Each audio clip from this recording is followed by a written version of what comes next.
Meet Chindo Bryan, one of the young Cameroonian entrepreneurs changing the African narrative. Just at age 23, he is building one of the biggest property management companies in Africa, with an estimated value close to $100,000, employing more than 20 young Cameroonians from executive roles, field staffs, legal supervisors, janitors, among others. He operates from the Boya municipality, a town in the English part of Cameroon known for its center as the hub of entrepreneurship. I decided that I didn't want to give any complaint. Say I need to raise up capital, I need to do this and the rest. I just decided to dive in with all the risks. So where the office is spending now, spend almost more than 25 million.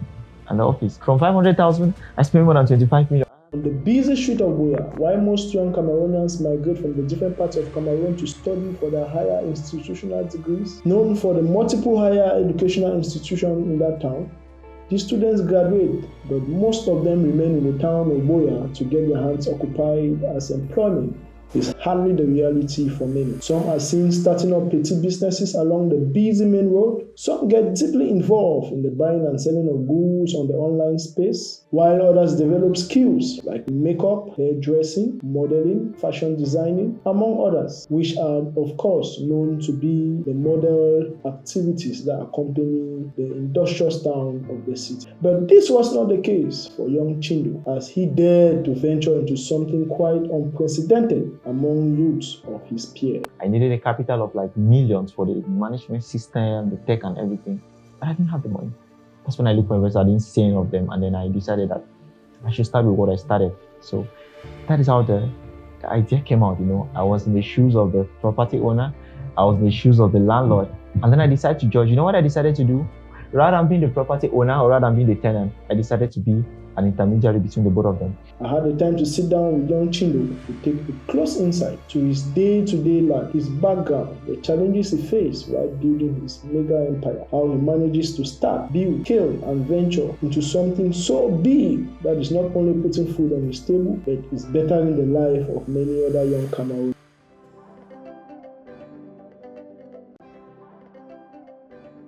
Welcome once more to the Phenomenal Podcast with your host, Mr. Cameroon. On today's episode, we have the founder and CEO of Caretaker, one of the outstanding companies that we have in the municipality of Boya that are doing super amazing work.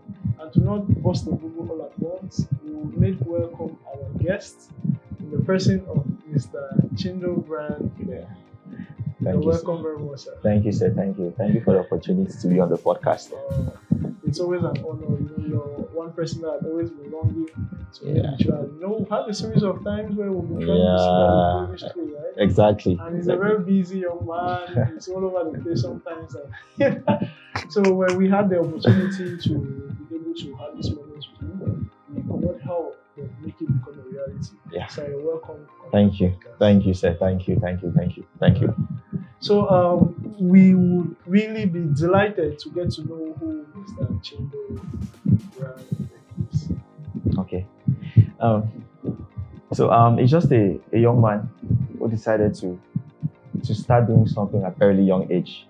Someone who decided to sacrifice his youthful life to be in the corporate world, to be an entrepreneur, despite the fact of that he's very young and his age and everything. So that's me. That's basically just me. I've been hearing you talk about age. So, a bit of interest. We have a lot of young people watching at the old. I think our demography for our podcast runs around from 18 to 65. Oh. So it'll be interesting for others to get to know how old is Mr. Chindo Bryan. Fortunately, my birthday was on the 16th of August, so I'm 23 years old now. 23 years old yes, in Cameroon. Very old. Owning a team of young people, having this facility, doing this kind of work you do here at age 23. Yeah, it's God. What was the narrative for a 23-year-old young man doing all what you're doing? You were in Cameroon. Yeah. You were in the English part of Cameroon. You were in Boya, where you see people come up with all these excuses. 23 years old, we have students, children who are still in their parents' house. Yeah. Some don't even know what they want to do with their life.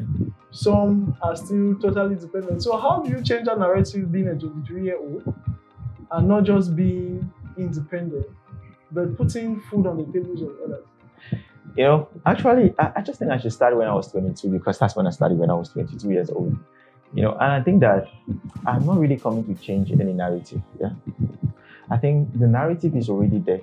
It's just that so many young people don't have the boldness.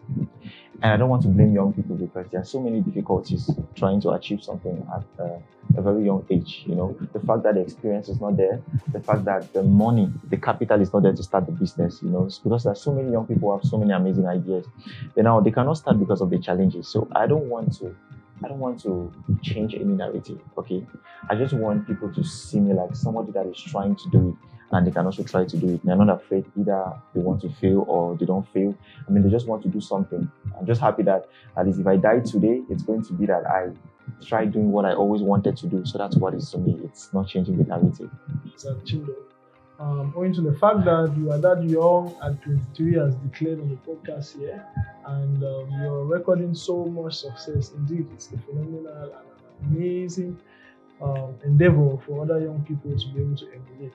So, it's easy for us now to see you behind the decks, in the rolling chairs with the team, attending conferences, on TVs, on podcasts, sharing your stories. But it's good you take us back to 23 years back when you were still, the Chindo coming up. So what's the background like for you?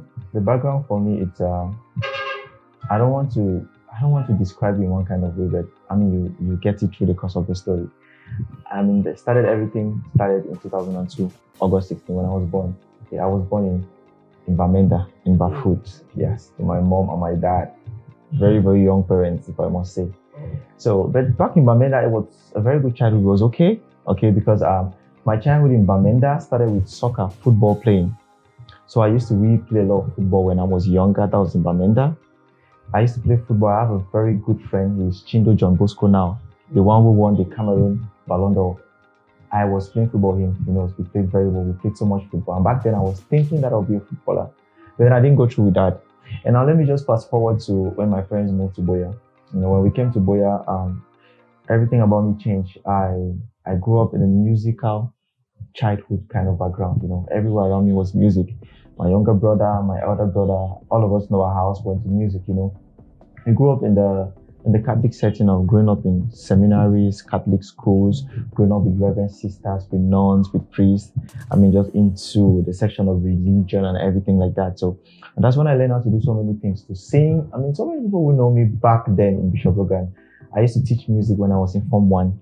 I had to teach people how to sing when I was in Form 1 in Bishop Rogan. And in Form 1, Form 2, I was a singing prefect and the rest. And playing instruments like the guitar, the piano, the flute, and everything at a really young age. That's how I grew up, growing up in the setting where all my life I was enclosed in the school. I wasn't exposed. Okay, I never had the childhood that people had to maybe go out, to go clubbing and everything. I was always indoors in the gate, with my parents and etc. And sometimes when I go out to sing and I come back, then my mother is going to beat me, why are you going out singing and things like that and the rest. So that is how it happened, started not only young, but I was one of the youngest choir masters ever, because I started teaching people music and I was a choir master when I was the age of 14. When I was a choir master, teaching people how to sing, software notation, the do re mi and everything like that. And then I later moved to Kumba with my parents. And then when we moved there, I think I was around Form 4. Okay, around Form 4, Form 3 when we went to Kumba. But I was still schooling in Bishop Rogan, yes. So there things changed a little bit. When I went to Kumba, I realized that I became a little bit more exposed. I met more people. It was my first time to actually see girls in the school, from the old boarding school where I had just guys. So I left and then I went to St. Francis in Kumba. I think many people know me from there. And then that's where I entered in Form 5. And then lots of things about my life started changing because I now become towards the educational kind of side. Now, before Form 5, I was more oriented towards the fact of music. In the seminary, they just wanted me to sing. I was the singing prefect. All they wanted was sing for the school. So when I entered St. Francis, that's when my career started shaping up. Right.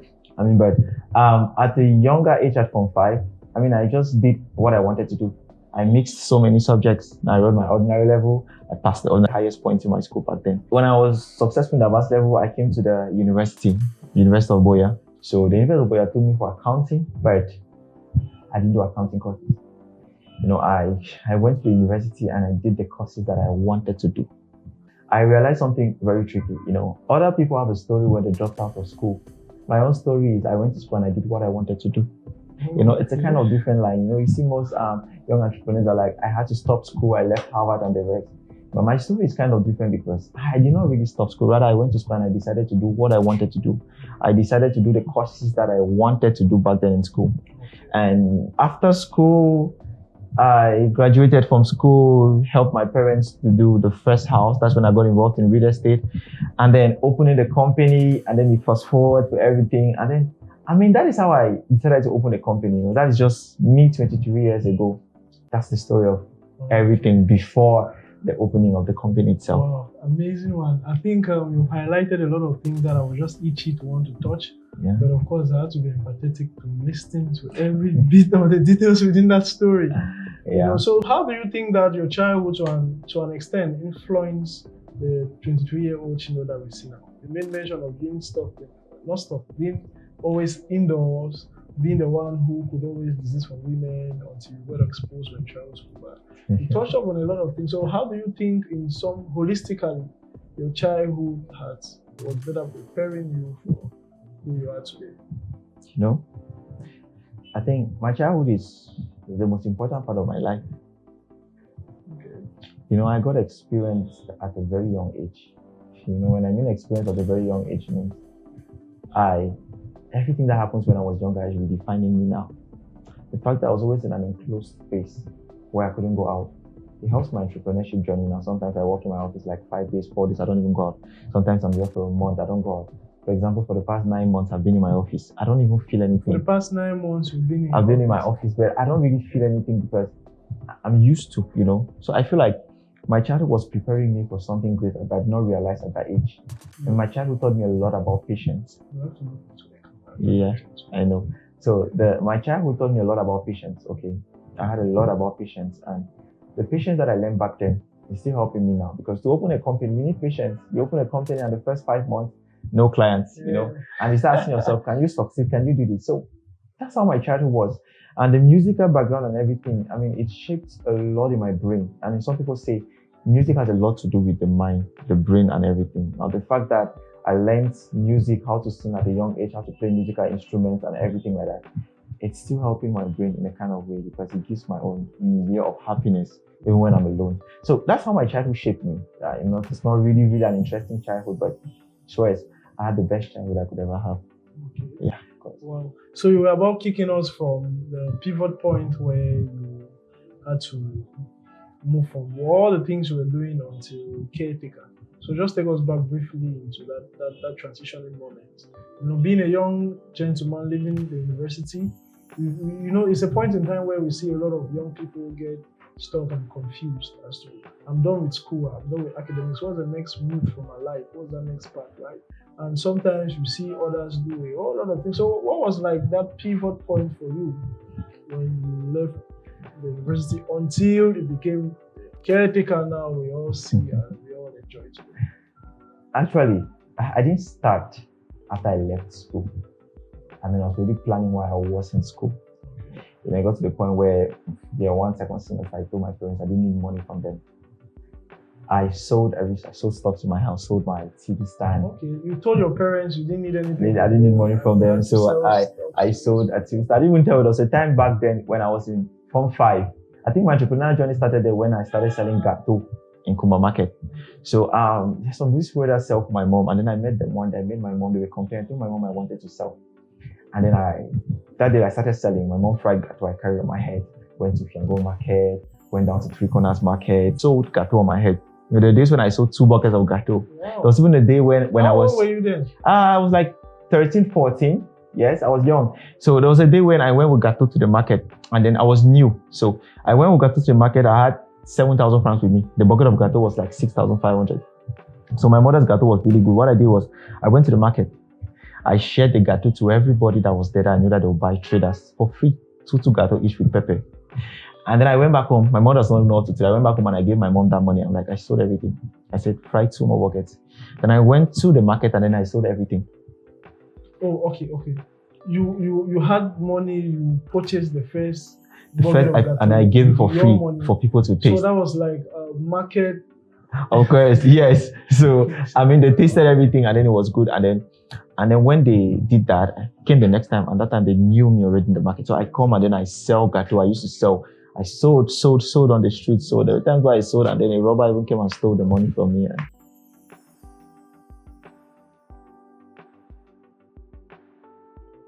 And then I had to do online teaching. That's when I learned on creating online teaching accounts, started creating accounts for people and everything. And then, I started teaching online. It started giving me some money. Okay. So when this gave me some money, that's when I started learning. I started learning so many things. I started risking so many things. And then to a point when I had to start using my house rent. But I will get to that point later. And then that is when everything started. When I told my parents that I wanted to do this on my own. I knew that I could do it. I said, okay, I'm going to settle myself. You don't need to worry about me. I will try. And I was really young, but I was like 16, 17. Oh, so we're looking at the 16, 17 16, yes. Old gentleman walking to the parents and saying, see, don't worry about my welfare. I'm going to manage myself. I'm going to manage myself and don't worry about me. And then because I graduated when I was 19. So graduated when you yes, I graduated when I was 19. I think I got into my final year. Right. My parents had a property, a house, grass had grown there. They just did the foundation. And I told my parents, I'm going to complete the house. Let's complete the house. So I started by when we tried to raise up some money. I completed the first studio. So when I was in that studio, I was sleeping on the floor, helping the tile man to put. That's when I was learning things about construction. Now, during that situation, I was learning about property management. But I think property management is something like a divine something. I think God gave me that particular inspiration and everything to have that company. It's not from my own thoughts. God gave it to me. So when I did the studio, when I successfully did the studio, what happened? I was sleeping there. I stayed there for a while, and then later, when I get to the apartment, we hope to complete the apartment. And then later, I was staying there, gave the studio out for rent, and then doing the other studios behind. That is everything that happened. So what was happening that I was learning a lot about construction. I was learning analysis. How much these tiles will cost, how much this thing will cost, how much this thing will cost. Because managing properties, you need to know a lot about construction and the rest. So literally, I can say having my own house in a way, staying in my own place at the age of 19, 18. So it was very, very good back then. 18, 19 years old, a young Cameroonian has his own place and living there. So I want you to dive deep into the area of raising funds, because we are aware that in Africa and Cameroon, and being a 19-year-old young man, a lot of people out there don't know what it takes. So how did you go about raising funds that could do a building?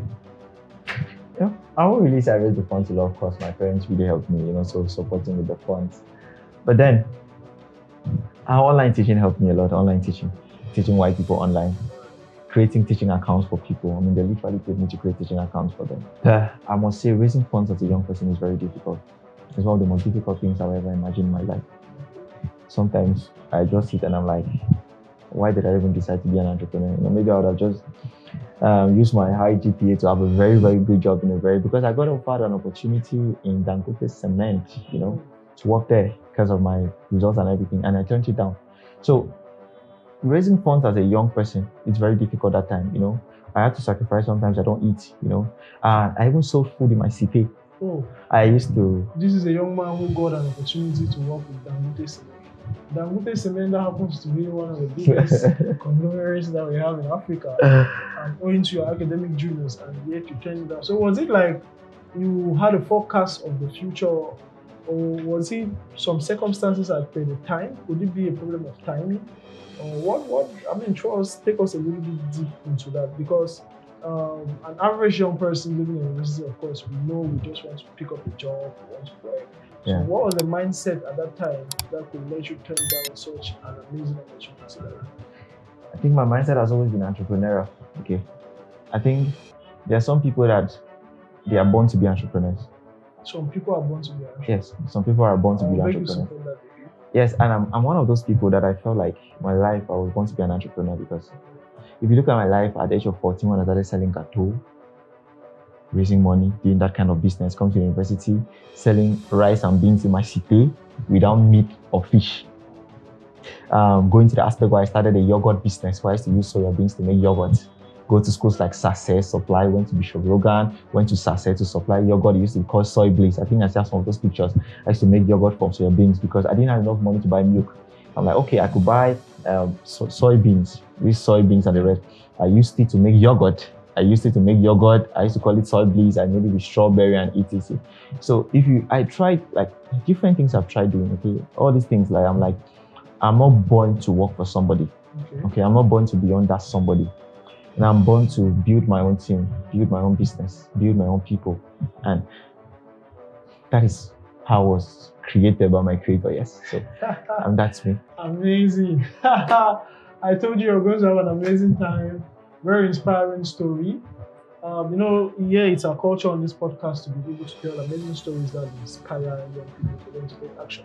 Because I think 23 years, where was I? What was I even doing my life at 23 years? That was really more than there are very peculiar people that at 23, they have their life partially figured out to an extent, unlike what we see around there. So what were those materials, what were those things you had around that could guide your mind at that very tender age to be able to stay glued, to be even able to identify your path, right?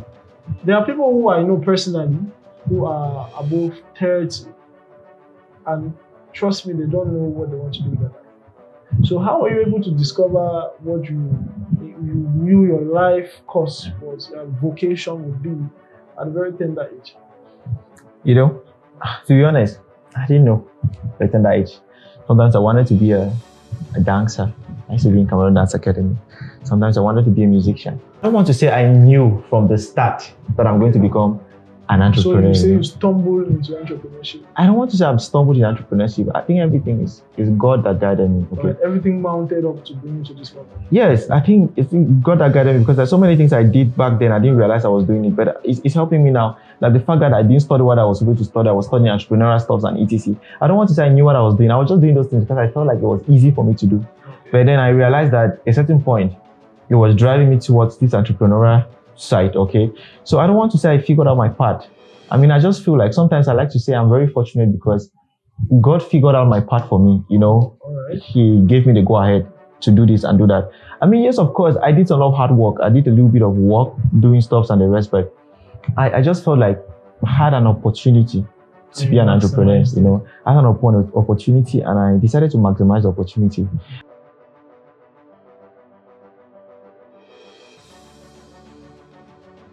I decided that I didn't want to give any complaints.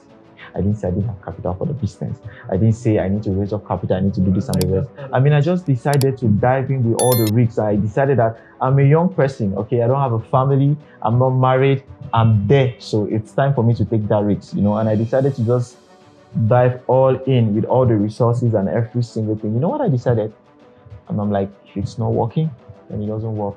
If it's working, then it works. But the fact is, I need to try. I need to do it. I must try to do it. And that's what I did. Amazing. If it's not working, then it didn't work. And if it must work, then it has to work. It has to work, of course. If it didn't work, then it was never supposed to be worked. That's an amazing thing. Of course. Yes, of course. I like the mindset, the engineering of that mindset for us to at least give it a try before we draw our conclusions to say that this thing does not work or this thing can work, unless we give it a try, right? Exactly. You've made mention a couple of times on this podcast of entrepreneurship. All right, now bring us to the reality of the context now. You are the CEO of Caretaker. Yeah. Whew.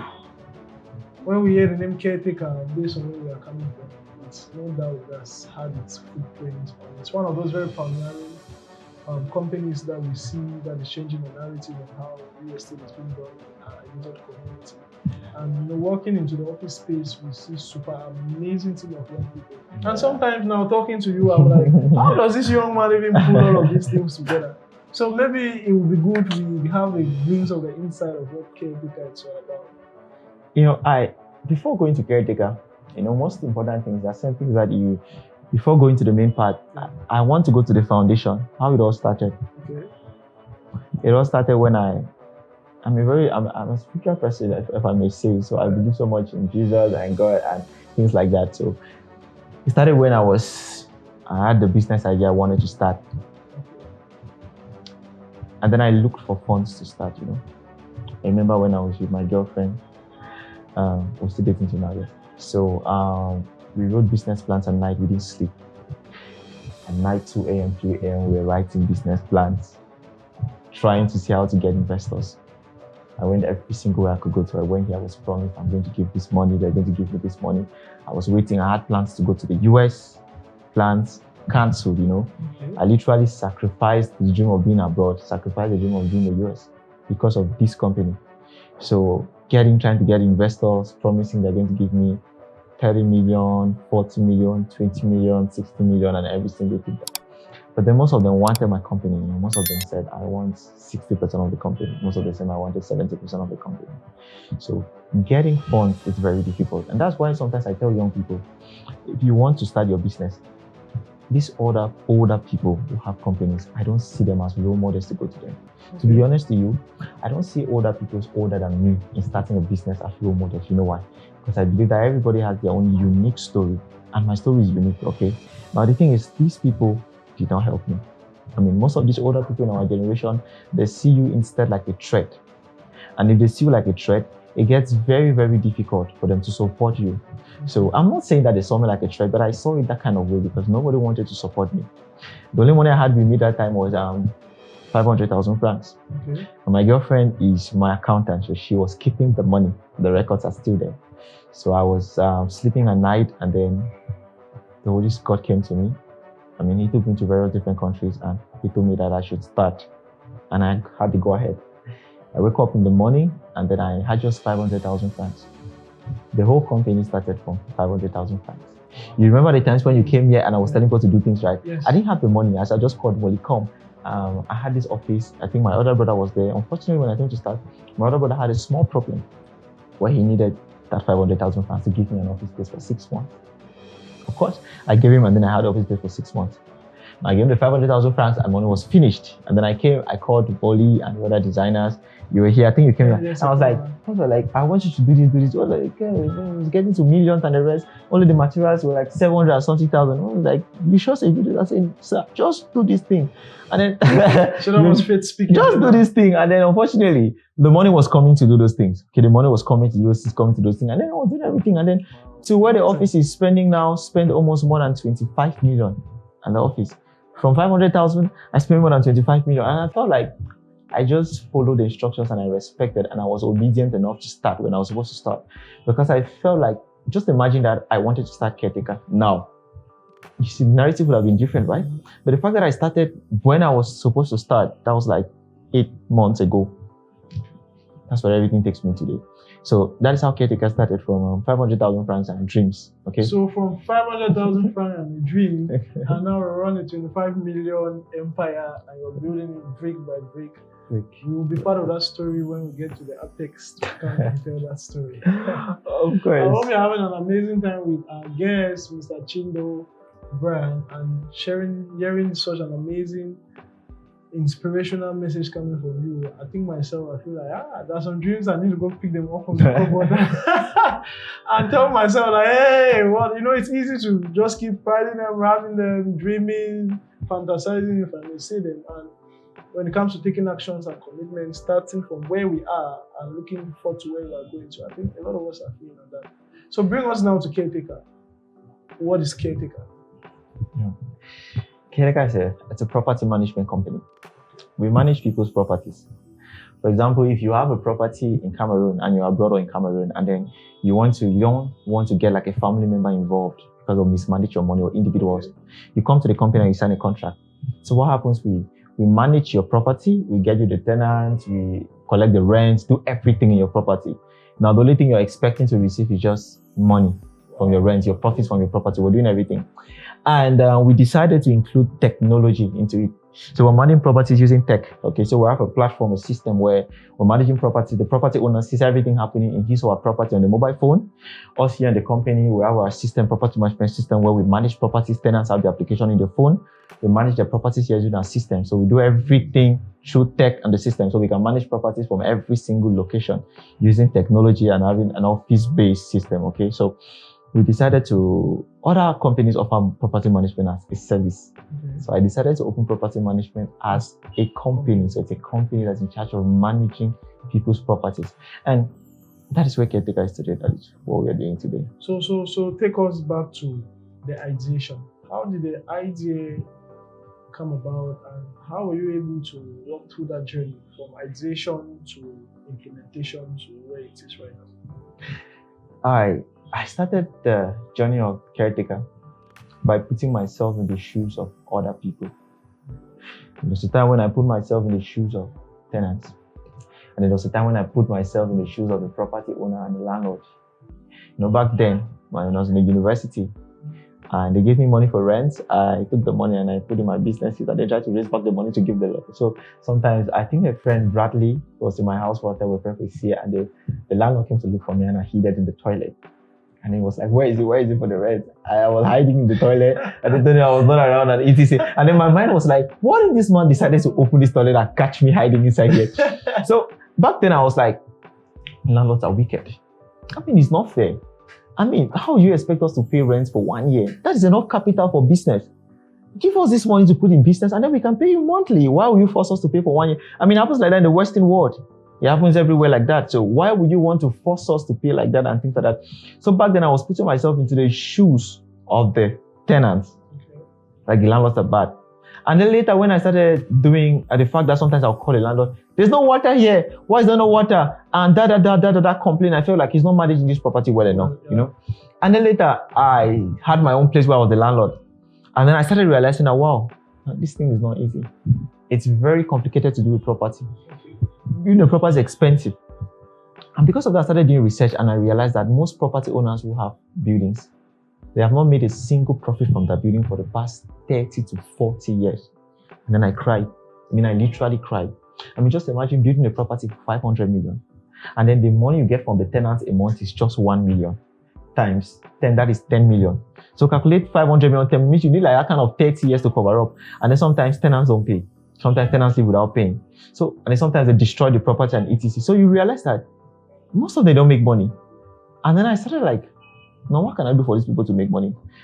Sometimes when I get information from property owners, I talk to them, and most of them said, those who manage their properties eat their money. Some of them lie that this is not happening when it's not true. Most of them had a situation where their sister was managing the property and their sister had the money, and they cannot put their sister in prison. You have situations where caretakers are running with the money from landlords, and landlords are looking for caretakers up and down, doing like temporary and the rest. And then I sat down and I was like, God, what is happening? And then I realized that we don't have this kind of service. I started studying. I studied how property management companies work abroad. I studied the technological aspect. I studied every single thing, and I was like, well, I think it's time for me to start. This is the right moment for me to start. I needed a capital of like millions for the management system, the tech and everything. But I didn't have the money. That's when I looked for investors. I didn't see any of them, and then I decided that I should start with what I started. So that is how the idea came out. I was in the shoes of the property owner.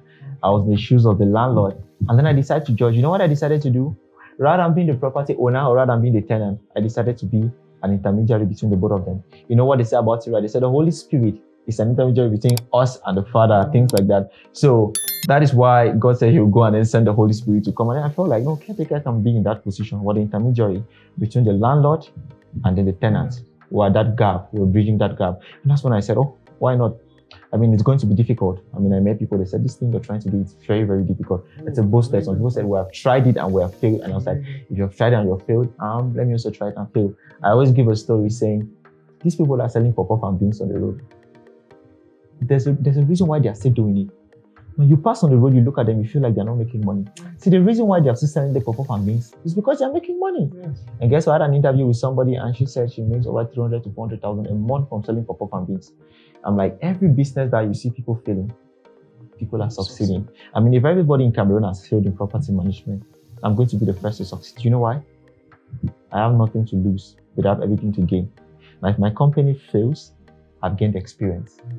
If my company succeeds, I've gained the exposure and I've gained the company. That's how I see it. Wow, amazing mindset. If the company fails, he has gained experience, and if he succeeds, he has gained exposure. One other thing I pick, to every business where people have failed, others have succeeded in that business. Of course. Wow, amazing. So, trying to wear the shoe of you being the CEO of caretaker, right?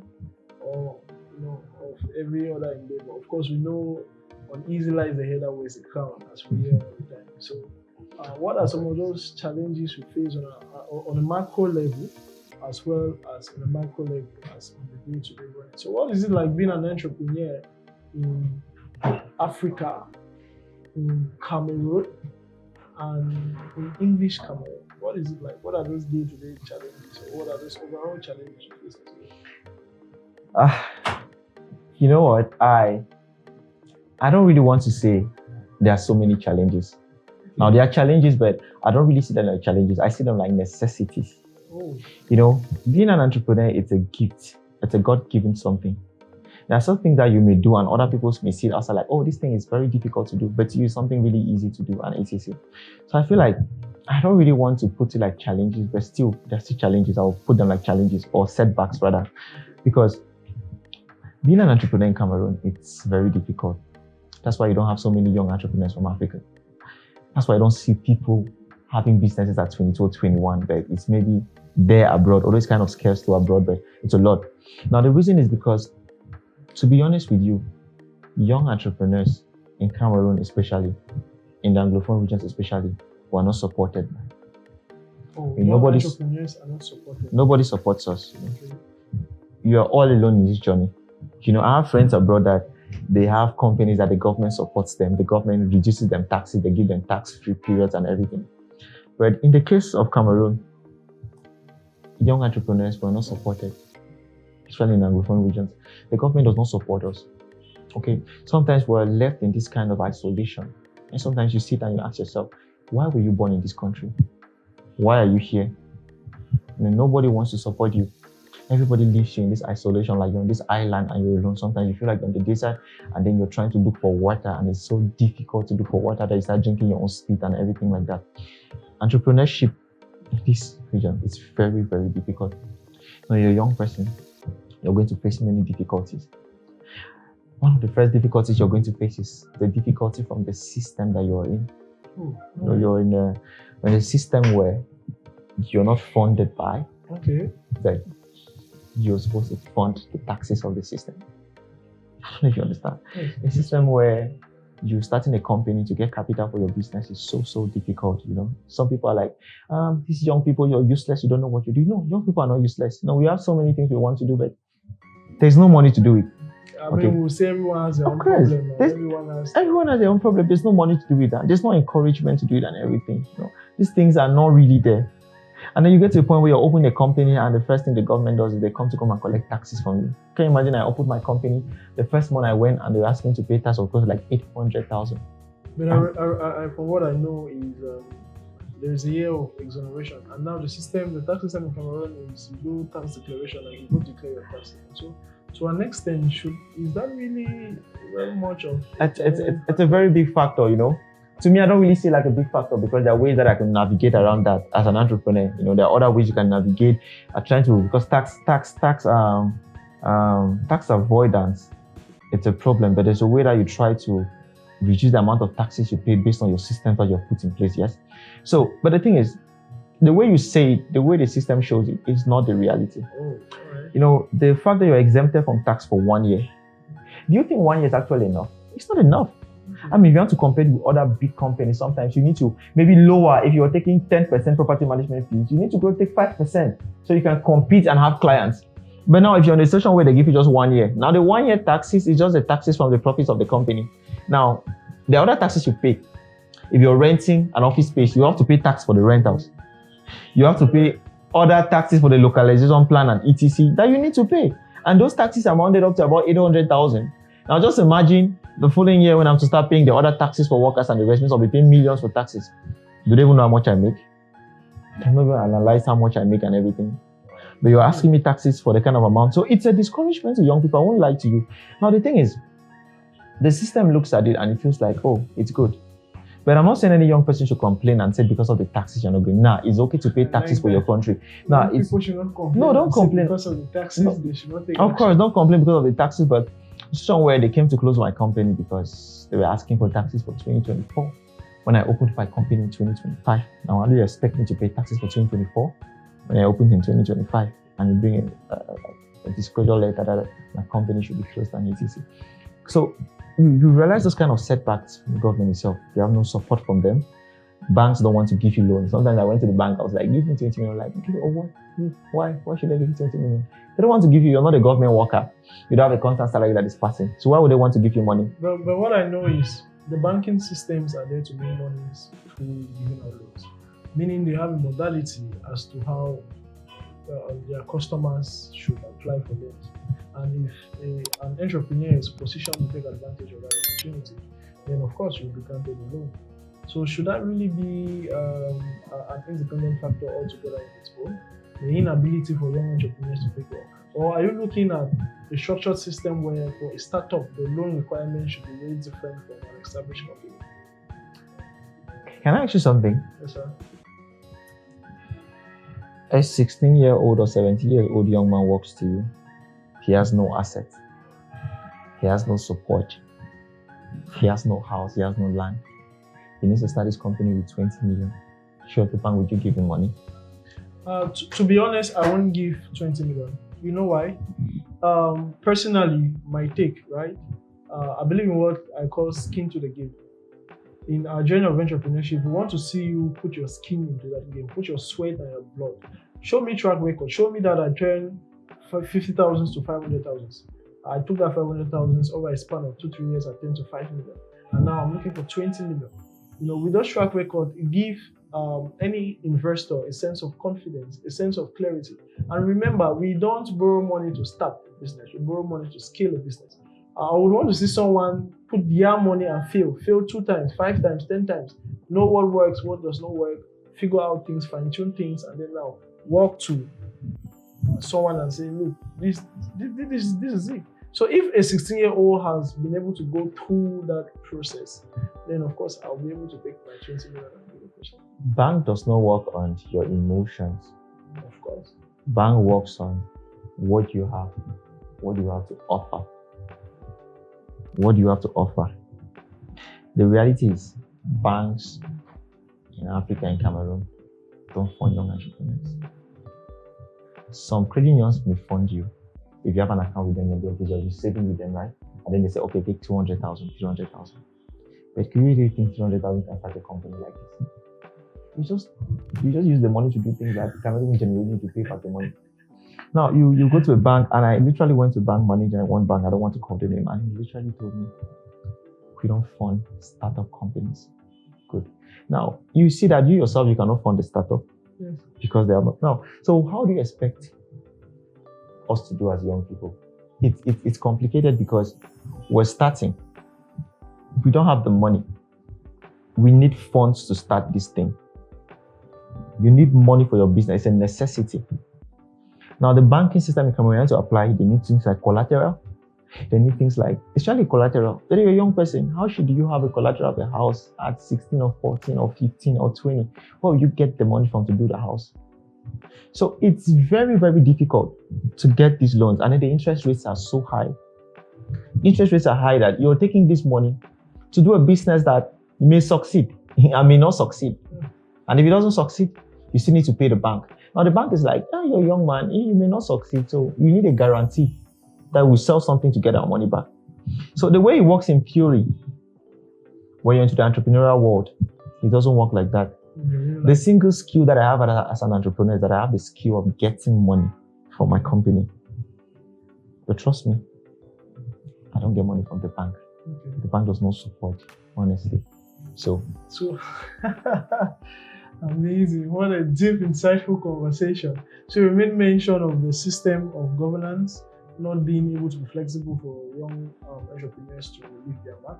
We follow through with the bank making it difficult for startups to get funded through debt, equity, debt investments, and you're pushing the conversation further. So away from those two, I know some other challenges. The more. Right. And there's something in business young people need to understand, that there's something they call the spirituality of business. Okay. Sometimes you fail in business because you neglect the spirituality aspect of business. when you're doing business, you're either here or there. I don't know if you understand what I'm saying. Yeah. And when you're a young entrepreneur doing something, the people there who come to you and tell you, give you an option. You should join us. You don't want to join us. You fail and etc. and things like that. Happens a lot. If you're a young entrepreneur that you want to be an entrepreneur in the future and have something big, you have spiritual battles a lot to fight. Because if you're not for the devil, they will want you to be part of them. If you're not there, they will keep on fighting you. That's what they call the spiritual aspect of business. So sometimes I tell people, you're not called to be an entrepreneur. Don't be an entrepreneur. You just do something that will not work, you know. So the spiritual aspect of entrepreneurship is very, very important. Anywhere in the world, especially in Africa. You know, there are certain things that are fighting you, there are certain people that are fighting you. You know, I cannot talk more on the spiritual entrepreneurship, but I'm trying to have a course with young entrepreneurs to tell them about the spirituality of business that they don't know. Okay. It's very, very important. You know, you get a worker, your company is working good, and then a worker enters your company and your company starts crumbling and starts falling and etc. There's a spiritual aspect of business that as a young person, you need to know. Okay.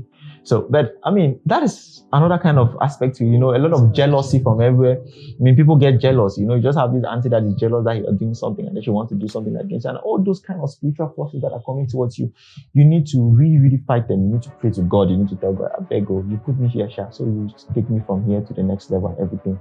And I'm putting my hopes on you and etc. So we have so many things that are fighting. And apart from the spiritual aspect, the aspect of getting workers that will be able to work for you, knowing that. So we're talking now about human resource. Now, then we're going to human resource. It's another factor. Yeah. So we were looking at the challenges of which you named a good number of them. So I wanted to ask what are the mechanisms you put in place to make sure you overcome these challenges? You know, I think when it comes to challenges in opening a company and the rest, I just want to dwell towards young people. Because I feel like the older people have different challenges and the younger crowd, because I'm saying that because an aspect of, let me say, having connections. Now, the older you get, the more connections you get in business and the government and everything. But now, younger people, you don't really have those connections. Yes. Sometimes you're on your own, sometimes you need to look for those connections. And to look for those connections, you may make a mistake by putting yourself somewhere you should not put yourself there, and then you regret in the future. So I want to dwell towards young people's challenges and how they can fix it. You understand?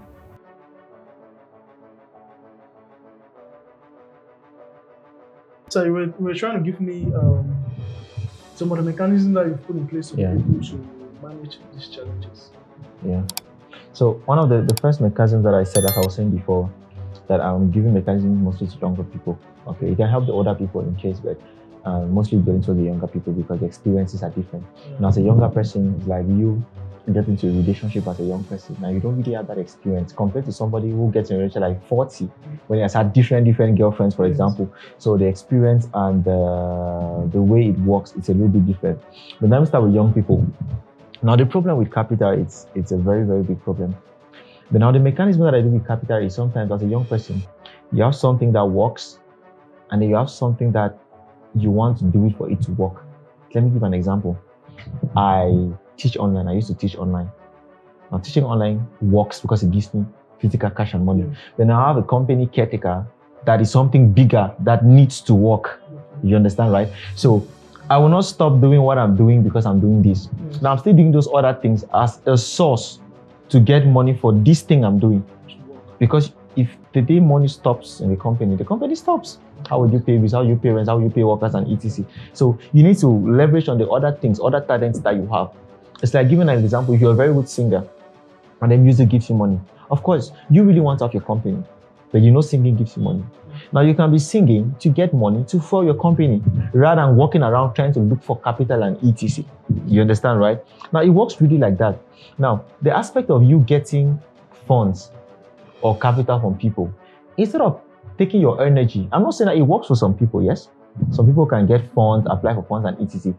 Rather than taking your energy writing business plans for fun, take your energy to think how you can raise funds by yourself.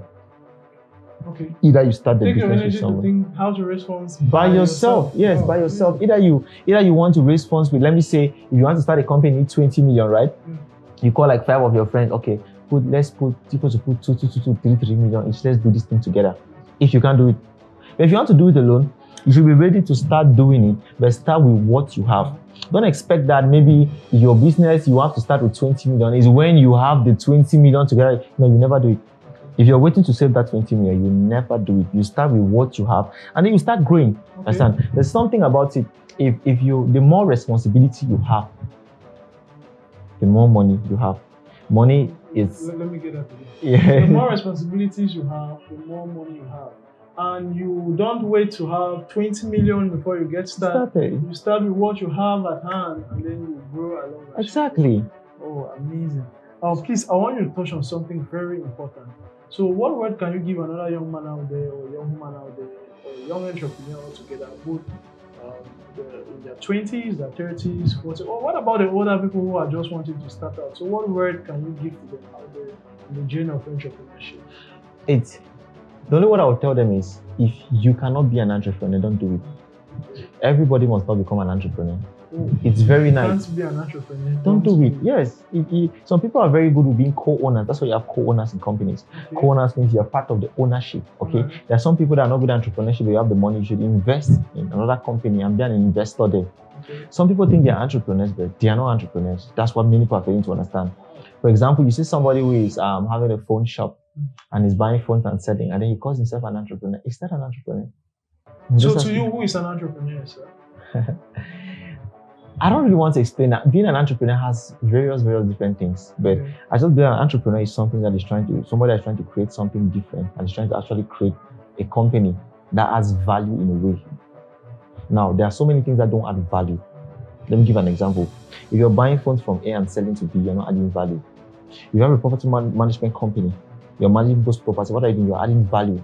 You're providing a service. It's completely different.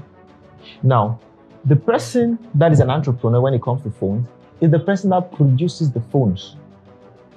I don't know if you understand. The one who brought up the idea to produce the phones and start selling those phones, that is the entrepreneur. You will buy the phones and then you sell. You just consider it as a retailer or a wholesaler. That's the difference. Now, most people mix the aspect of being a retailer and a wholesaler. The manufacturer of the ideas is the entrepreneur. The one who manufactures it is the entrepreneur. So much deep inside you are getting here with Mr. Jindo Brand. I told you the man is full of wisdom. He's the body of a 23-year-old, but the mind of a 97-year-old old man. Wow. Thank you very much, sir. So, some very quick questions. What is success to you? What does success look like to you? To me, success is getting success in terms of business or in terms of personal? In terms of business and in terms of personal life. Okay, I'll start with business. Okay. And to me, success in business is not really about the money, okay? But the money is an aspect of success. The success is the fact that you're able to satisfy your clients. Okay. You understand? Success is the fact that your company can be resistant to what its challenges, no matter what. It keeps on going. Wow. I don't know if you understand. All right. So that's a lot. That's what means success for me in business. You know, there are so many businesses that started today, they made a lot of money, but after 1 year, they closed down. Now, that's not what they call success. Okay, success is to keep going. Like, despite the challenges that companies like Apple, they'll tell you that the person tried to do it so many thousands of times, he didn't stop, he continued doing it and the rest. You understand that? He's always thinking of moving forward. So to me, success in business and company is the fact of always moving forward, always growing. Always growing. This year you're this step, this year you're this step. But I mean, when it comes to me personally, I'm very differently oriented towards success. Because to me, as a personal person, I'm not married yet. But to me, success has a lot to do with me having a family, having my children, living with my family. You know, those are the people that will be there for me when I'm older, when I cannot walk, when I can no longer be an entrepreneur, when I cannot walk. Those are people around me. So that is what success is to me when it comes to family. Okay. So what are the things that have been able to keep you sustainable and consistent throughout all this period of the challenges that you've been able to face? The first thing is God. Okay, first thing is God. I mean, God is always there with me, of course. God is always there with everybody. So the first thing is God, just God and God. God has been there for me through thick, through thin, through the good times and the bad times. God is always there with me, and I'm very happy for it. And apart from that, My parents too. My parents have been very supportive. You have this kind of parents that when you post your business, they post your business too. Like always go to your TikTok, share your TikTok pages. Even if my parents are not really that social media oriented, they always share. Like you see my mother sharing my videos, sharing what the company does, telling her friends about it. I think my parents are very, very supportive. So they really keep me going. Apart from that, I also have some mentors and the rest that guide me, like the other people in the real estate world, and also the workers also. I think the workers in the company, they're an inspiration. You see people who are ready to sacrifice their time to be here for this vision. Of course, it's only a motivation to you to grow forward because you're having people's lives and people's destinies in your hand. If you don't succeed, you're putting those people's lives at risk. Just imagine that the company ends and then they're leaving the company. Why are you expecting them to go to? It's a risk. So the fact that they are here, you're sacrificing, you need to keep going. Amazing. Yeah. So much insight coming up from you and yours and me. So we have some very quick questions we usually ask from our guests to kind of like test out their brilliance. And, Okay. Yeah. Okay. So short or wide? Short or wide? Yes. Short or wide? Short. Short. Okay.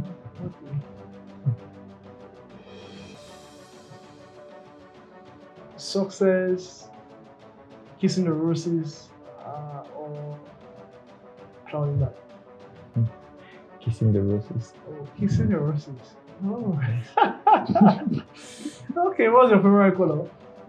I don't have a favorite color. No favorite color. I just wear anything that looks nice, but personally, I wear everything, no favorite color. Amazing. So who are those people you look up to in business and personal life? I don't want to sound rude, but personally, I don't really look up to anybody. I don't read business books. I don't watch business people, and I don't look up to anybody. I just want to write my own story. I want to be different from anybody, so I don't look up to anybody to me like, oh, this person. Nah, I don't. I may see them like a source of inspiration. For example, Melu, I see them as an inspiration, but I don't look up to them. Now one got to me personally. We always have people who get inspired by some great names that have been worked over time. And hearing that come from you, knowing that you want to write your own narrative, I think it gives a whole complete different view of what success will look like exactly to another person. So where do you see Caretaker in the next 5 years? That's a very good question. It's a question I would not really want to answer, but I'm just going to answer. I see Caretaker in a few years to come, 5 years, as a trust fund company. When I say a trust company, it's that kind of company where you want a property and you have you come to the company and say, okay, company, I'm bringing in my money. This property is like maybe 60 million, right? And then you have like 10 people who bring 6 million each to the company. The company buys the property, manages it, and then they are getting their profits every single month. And then at the end, they can decide to sell their shares in that property and get back their money immediately. I think even the bank does not give you that kind of rate. So that's where I see Caretaker in the future, managing thousands of properties, owning its own properties, and then, that's it, I just want the company to perform its services very well. Amazing. All right, so if you have one word to give any young person out there who is watching this podcast and who's looking up to you, who has heard all the deep insights that you've poured today, and they are where you were some few years back and lost in confusion, or probably that on their journey already in entrepreneurship and managing the roller coaster day to day of running. So one word, or what's that piece of advice you want to give anybody else? See, I'm just saying that you should not don't pressure yourself. Okay. Now don't look at, like you were saying something about who do I look up to. As a young person, it's okay to get inspired by somebody, but don't really look up to that person saying you want to be like that person. Okay. As a young person, write your own story. Don't put yourself into unnecessary pressure. If you want to go into something, no matter how small that thing is going to be, start small. Okay. If you want to do something, you should always remember to start small. But you're starting small, it doesn't mean you're thinking small. Now, starting small and thinking small are two different things. I started small, but I was thinking big. The fact that I started with 2 properties, my mind is I want 2,000 properties. So the thing is, no matter what you have at the moment, don't wait for capital to start a business. Just start the business with what you have. Believe me, God is going to provide. Now, start the business with what you have. Start small, think big. Your business is going to grow. And don't let setbacks come to you, okay? Don't hear what people are saying. Because when you're starting a business as a young person, lots of people will say things. You'll be like, this thing will not go. Some people will call you and then they will tell you that this your idea is crazy. I can't invest in the idea and the rest. So don't listen to what people are saying. Listen to yourself. Listen to your heart. And then listen to God. Okay, just get your guidance from yourself. And then try to do something that is going to be different. And other people are going to be like, wow, we knew he could not do it, but he has done it. That's the kind of feeling you should have. Wow, you heard it from the CEO of Caretaker himself, in the person of Mr. Chindo Brian Beng. Yes, right? Beng. Yes, Beng. Amazing. So we have it as a culture in this podcast that at the end we used to want to hear from our guests. Who will you want to see on this podcast? Whose story do you think that you want us to share? Like in Cameroon? Yes. Honestly, I want to, and you know about Sir George from Crown House Holdings? Yes, of course. Of course, he has been on my podcast before, so I want to see him in this podcast because I think people should hear his story. Because I was talking to the last time, I've slept in my office for 9 months. I think he has slept in his office for like 9 years plus. So he slept, yes, of course, for who he is today. So I think that I really wanted to be on the podcast. I mean, he's an older person and he was young before. He also started when he was very young. So I want other younger people to learn from his story. It's very, very good and inspiring. Yes. Wow, that was an amazing time. That money has no price tag on it. Shared and spent with the super phenomenal Mr. Chindo Brian. Yes. So indeed, it was not just an honor, it was a very unique privilege, and we don't take it for granted to have you on this show sharing your story. You've inspired me personally. As a person, I think I'm not leaving here empty-handed. I've learned so much. And one of it all, my own take home personally is write your own story. Exactly. Yes, don't try to be like another person. Exactly. I think that really got to me personally. Exactly. I know a lot of people have learned so much out there listening, and you poured in a lot, which I believe people are going to go back to those dream books, pick up those ideas, start taking action. Yeah. So, I mean, just knowing, looking at your age, looking at where we are, and looking at what we're able to do, and we assure you that we'll be part of this journey. We have been part of the journey during the infrastructural development of the ideation. And now walking to this space, we see a standard space. We just know that God is going to use you in a wonderful and marvelous way. Amen. And we know it never ever gets easier. We only get better. Exactly. We look forward to be part of this journey. We know it's not a destination, it's a journey. Yeah. And we want to assure you that we'll be there from now till 5, 10, 20, 30. I'll be that by then, yes. So thank you very much. Thank you very much, sir. Thank you. Thank you, sir. All right. Okay. Catch you out. Thank you, sir. Yeah.